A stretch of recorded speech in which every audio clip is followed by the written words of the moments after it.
अवधूत चिंतन श्री गुरुदेव दत्त श्री स्वामी समर्थ. तुम्हा सर्वांचं आपल्या चॅनलमध्ये खूप खूप स्वागत करते आणि आज या नवीन व्हिडिओला सुरुवात करते. आज आहे 30 मार्च 2025, वार आहे रविवार आणि आजच्या दिवशी आहे गुढीपाडवा. गुढीपाडवा हा एक भारतीय सण असून तो हिंदू दिनदर्शिकेप्रमाणे चैत्र शुद्ध प्रतिपदेला संपूर्ण महाराष्ट्रामध्ये साजरा केला जातो. शालिवाहन संवत्सराचा हा पहिला दिवस आहे. वेदांग ज्योतिष या ग्रंथामध्ये सांगितलेल्या 3.5 मुहूर्तांपैकी हा एक मुहूर्त आहे. या दिवशी नवीन वस्तूंची खरेदी करणे, नवीन व्यवसायाला सुरुवात करणे, नवीन उपक्रमांची सुरुवात करणे, सोने खरेदी करणे इत्यादी गोष्टी ज्या आहेत तर त्या केल्या जातात. दारात उभारलेली गुढी हे विजय आणि समृद्धीचे प्रतीक आहे असे मानले जाते. गुढीपाडव्यापासूनच राम जन्मोत्सवाचा कार्यक्रमाचा सुद्धा प्रारंभ होत असतो. साधारणपणे शालिवाहन शकाच्या एका हिंदू वर्षामध्ये वर्षारंभी एक गुढीपाडवा हा येतच असतो. ब्रह्मदेवाने गुढीपाडव्याचा एक इतिहास पण आहे. ब्रह्मदेवाने या दिवशी विश्व निर्मिले असे सांगितले आहे. श्रीराम जेव्हा अयोध्येला परत आले, प्रभू रामचंद्रांनी 14 वर्षे वनवास बघून लंकाधिपती रावण व राक्षसांचा पराभव करून या दिवशी अयोध्येमध्ये प्रवेश केला.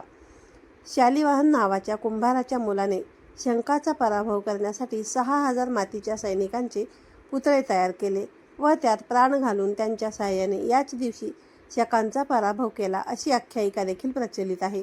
या शालिवाहन राजाच्या नावाने नवीन कालगणना शालिवाहक शक चालू झाला. प्राचीन मानवांनी जेव्हा देवाची कल्पना केली आणि पूजा करण्यास सुरुवात केली, तीच देवीच्या स्त्रीच्या रूपामध्ये सुरुवात केली. ती स्त्री म्हणजेच आदिशक्ती, आदिमाता पार्वती असे मानले जाते. पार्वती आणि शंकरांचे लग्न पाडव्या दिवशी ठरले.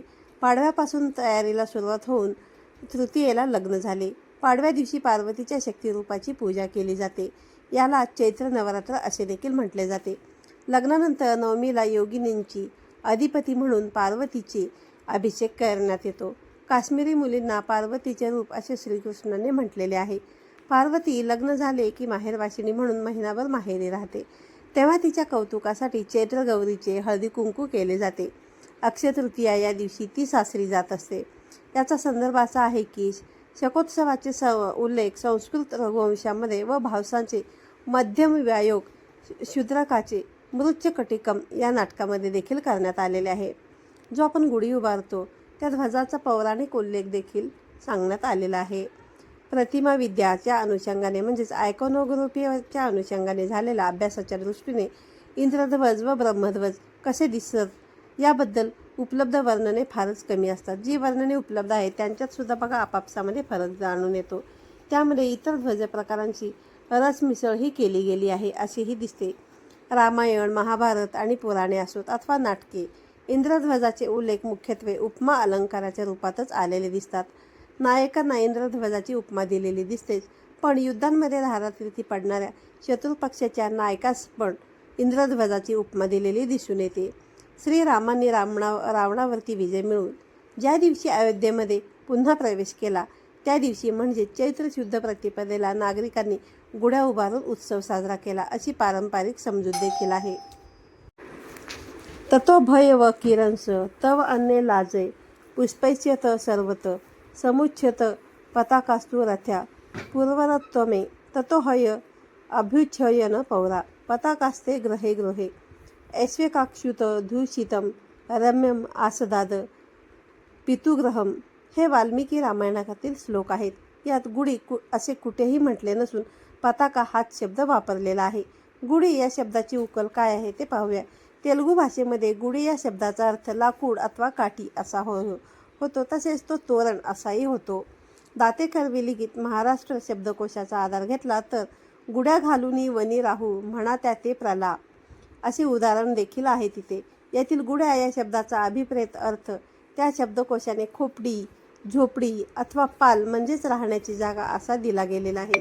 हिंदीमध्ये कुडी या शब्दाचा अर्थ लाकूड असे करून उभारलेली कुटी अथवा झोपडी असा होतो. इथे ग चा क अथवा ग चा ग होऊ शकतो, हे तुम्ही लक्षात घेऊ द्या. गुढी अर्थाने शब्द घेऊन दक्षिणेतली खास करून आंध्र प्रदेशमधील स्थलनामांची संख्या अभ्यासली असता लाकूड या अर्थाने तेलुगूतील गुढी या शब्दाचा अधिक वापर आणि जुन्या मराठीतील लाकूड बांबू काठीने बनविलेले घर हे पाहता हा शब्द महाराष्ट्र आणि आंध्र प्रदेशमध्ये गुढी या शब्दाचा प्रचार अधिक झालेला असावा असे आढळून येते. शालिवाहनपूर्व काळामध्ये कदाचित गुढीचा लाकूड, बांबू, काठी हा अर्थ महाराष्ट्रीयांच्या शब्दसंग्रहामधून पडलेला असावा. पण आंध्र प्रदेशाशी घनिष्ठ संबंध असलेल्या शालिवाहन राजघराण्याच्या लाकूड, बांबू, काठी या अर्थाने तो वापरात राहिला असण्याची शक्यता असू शकते. गुढीपाडव्याला बघा, काठीपूजन तसेच उत्सवी काठी ही मानवी इतिहासात विविध समुदायामध्ये केली गेलेली एक प्राचीनतम पूजा परंपरा आहे. इव्होल्युशन ऑफ गॉड या ग्रंथातील ग्रँट ॲलेन यांच्या नोंदीनुसार सायबेरियातील सामियोडिस ते दक्षिण आफ्रिकेतील दामारा या जमातीमध्ये काठी पूजेची परंपरा होती. इस्रायलमधील अशेराह पोल या काठी पूजा परंपरा ज्यू धर्माच्या स्थापनेपूर्वीच्या काळात प्रचलित पूजन पद्धती होत्या.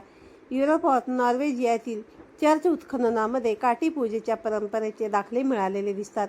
युरोपातील मेपोल हा काठी उत्सव ख्रिश्चन पूर्व काळापासून ख्रिश्चन धर्मीय विरोधाचा सामना करीत साजरा करताना दिसतो. पॅसिफिक क्षेत्रामध्ये माओरी मिथकातून व्हाकापोकोको आतुआ नावाने शेती पिकांचा देव रोंगची पूजा होत आलेली आहे. कुक बेटांवरील आदिवासी आतुआ राकाऊ नावाने काठी पूजा देखील करण्यात येते. चीनच्या युनान प्रांतामधील मियाओ आणि अनशूनमधील एलांग संस्कृती, व्हिएतनाममधील के न्यू, कोरियातील जॉंगशॉंग आणि सोटडे, म्यानमार देशातील के होतेबो उत्सव ही जगाच्या पाठीवर वेगवेगळ्या ठिकाणी साजऱ्या झालेल्या अथवा होत असलेल्या काठी उत्सवांची अथवा पूजेची उदाहरणे आहेत. अमेरिकेच्या खंडामध्ये देवक स्तंभाच्या स्वरूपात प्राचीन काठ्यांचे वा स्तंभाचे जतन केले जाते. भारतीय उपखंडामध्ये नेपाळमध्ये काठी उत्सव हा फार मोठ्या प्रमाणावर साजरा होतो. आसाममध्ये काही समुदाय वैशाख महिन्यात बास पूजा साजरी करतात. त्रिपुरा आणि मणिपूर राज्यात काठी उत्सव परंपरा दिसून येतात. तसेच बलुचिस्तानच्या हिंगलाज देवीस काठीसोबत यात्रेने जाण्याची प्रथा आहे. राजस्थानात गोगाजी मंदिर येथे व मध्य प्रदेशातील निमाड प्रांतामध्ये काठी मातेची पूजा आणि काठी नृत्याची परंपरा देखील आहे. महाराष्ट्रामध्ये गुढीपाडव्याशिवाय जत्रकाठी, काठीकवाडी, नंदीध्वज हे काठी उत्सव साजरे केले जातात. गुढीपाडव्याची पूजेची पद्धती. संवत्सर फल म्हणजे काय, तर त्या पाडव्यापासून जे संवत्सर म्हणजे वर्ष सुरू होत असते त्या वर्षाच्या पहिल्या दिवशी आणि नंतरच्या काही विशिष्ट दिवशी असणारी स्थिती, जसे वार, चंद्र, नक्षत्र, सूर्याचे विविध नक्षत्र प्रवेश इत्यादी संदर्भांवरून हे संवत्सर फल दिलेले असते. संवत्सर फलात देशकालाचाही निर्देश असतो, म्हणजे देशाच्या कोणत्या भागामध्ये सुख समृद्धी असेल ते संवत्सर फलात त्रोटकपणे सांगितलेले असते. वर्ष प्रतिपदेच्या म्हणजेच गुढीपाडव्याच्या दिवशी जो वार असेल त्या वाराचा जो ग्रह असेल तो त्या संवत्सराचा अधिपती असे मानले जाते. म्हणजे आजपासून सुरू होणारे वर्ष हे जर समजा मंगळवारी सुरू होत असेल तर मंगळ हा त्या वर्षाचा अधिपती समजले जाते. 60 संवत्सराची वेगवेगळ्या पद्धतीने विभागणी केली जाते. एका विभागातील 5 संवत्सराचे एक युग अशा पद्धतीने 60 संवत्सराची 12 युगे मानली जातात. तसेच संवत्सर चक्रातील 8व्या भाव नावाच्या संवत्सरापासून विजय या 27व्या संवत्सरापर्यंत 20 संवत्सरांचा स्वामी पालनकर्ता विष्णू आहे असे देखील मानले जाते. ब्रह्मदेवानी पहिली तिथी सर्वात श्रेष्ठ म्हणून घोषित केली. तिला पहिले पद मिळाल्याने ती प्रतिपदा म्हणून ओळखली जाते. या तिथीला युगादी तिथी असे देखील म्हटले जाते.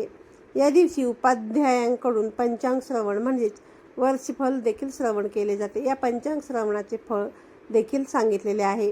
तिथीच्या श्रवणाने लक्ष्मी लाभते, वाराच्या श्रवणाने आयुष्य वाढते, नक्षत्राच्या श्रवणाने पाप नाश होतो, योग श्रवणाने रोग जातो, करण श्रवणाने चिंतिलेले कार्य साध्य होते असे पंचांग श्रवणाचे उत्तम फल आहे.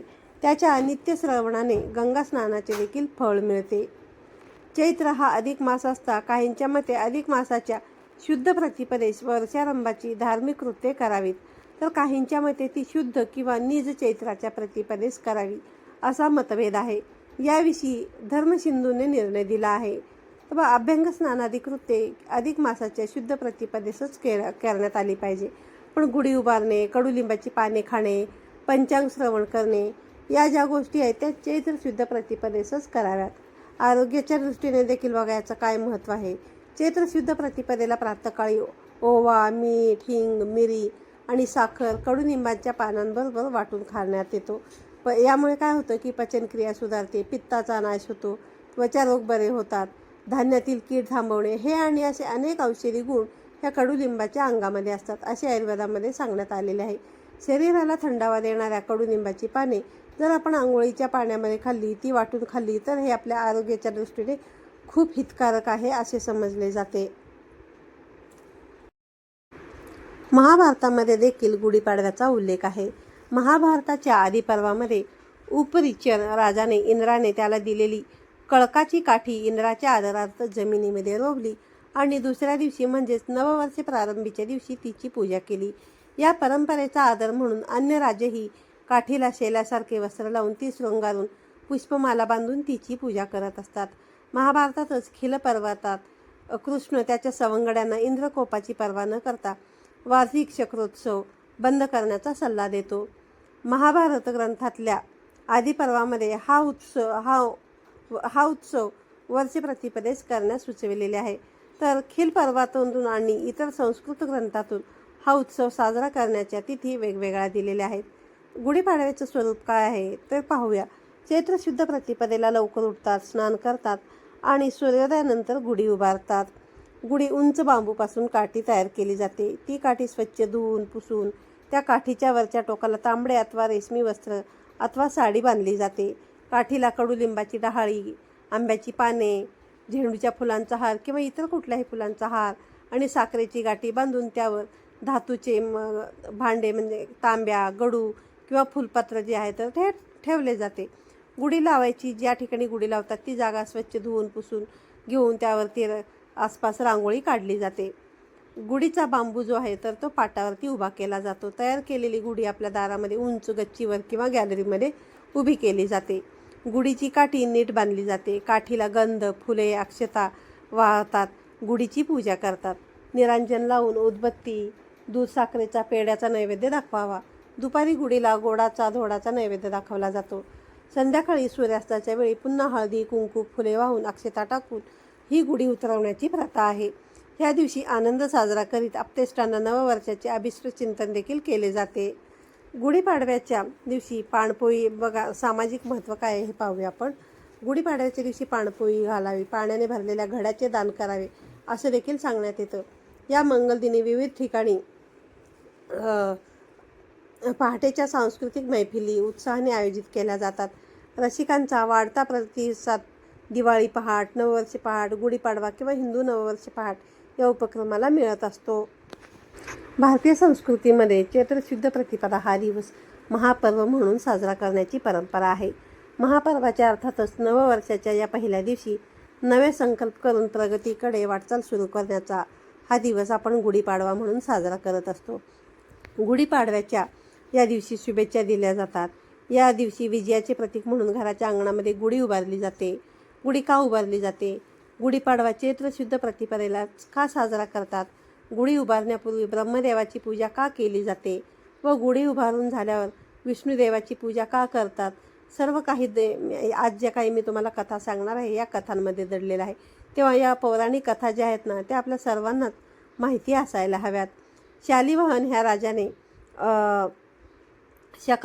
शालिवाहन शकास सुरुवात केली आणि या शकाची सुरुवात अर्थातच आरंभ जो आहे तो म्हणजेच गुढीपाडव्याचा.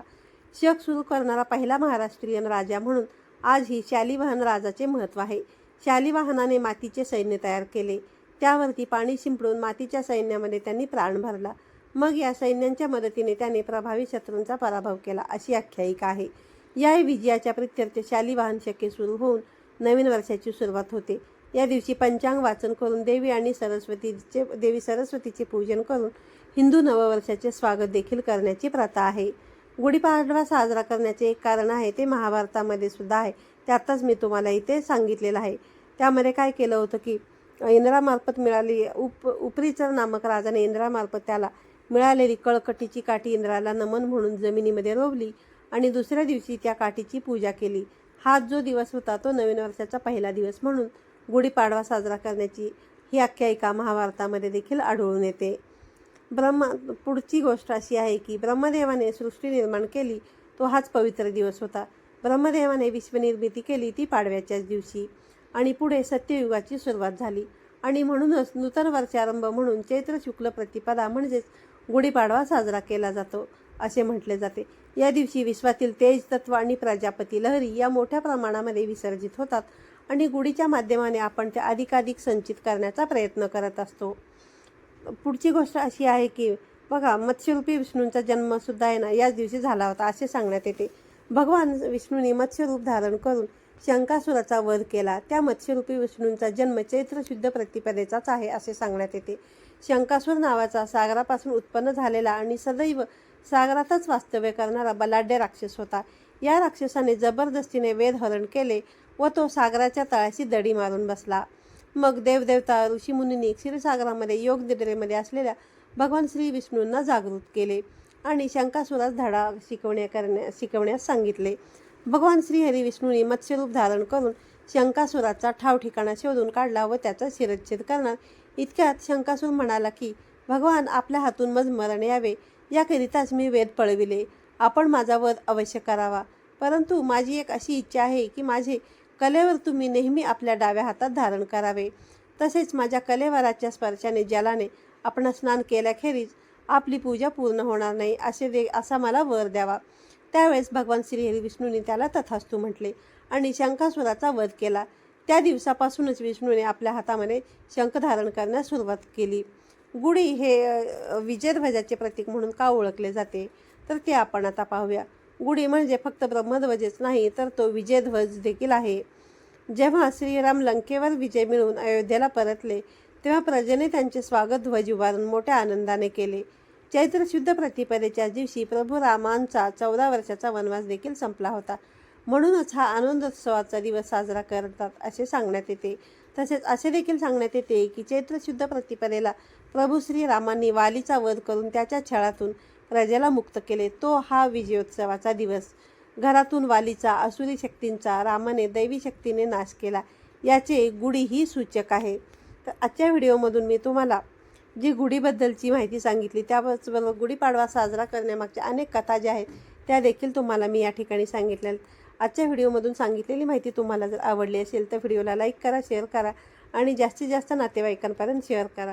पुन्हा भेटूया अशाच एका नवीन आणि माहितीपूर्ण व्हिडिओमध्ये. तोपर्यंत सर्वांना श्री स्वामी समर्थ.